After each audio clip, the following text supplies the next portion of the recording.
أنا التي نشأت في القمم، أنا الشموخ والإباء والشمم، أنا العطاء والشخاء والكرم، أنا التي أرفع راية القيم، أنا الذي بروعتي يبتهج القلم، أنا الذي تغرد الأطيار بي ويهدل الحمام، أنا التي تمدحني ألسنة الكرام، أنا التي فقلت مهلا أجزي واغتسل الكلام، فأرعدته أغرقت وهزت الصنان، وشنفت بصوتها الأذان، وأبرقت بعطرها المكان، وانطلقت تقول: أنا التي أخاطب القلوب والعقول، وأغرس الأشجار في الجبال والسهول، وأنثر الإبداع في الجبال والسهول.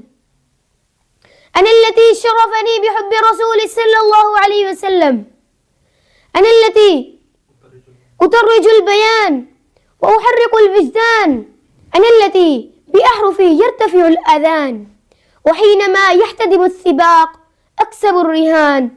فهل عرفت من أنا يا أيها الحيران؟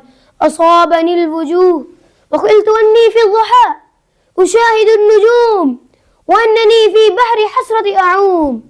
نعم نعم يا لغة الحبيبة، أصبحت في بلادنا غريبة، تناوشتك لغة الأعاجم، ولهجات أصبحت تهاجم، تمسرت تلبننت تخليجت تمغربت، وشرقت وغربت، وحيرت أدياننا وبعدت وقربت. نعم نعم يا لغة القرآن، يا لغة الجمال والكمال والبهاء ولغة الصفاء، يا لغة الفردوس والجنان.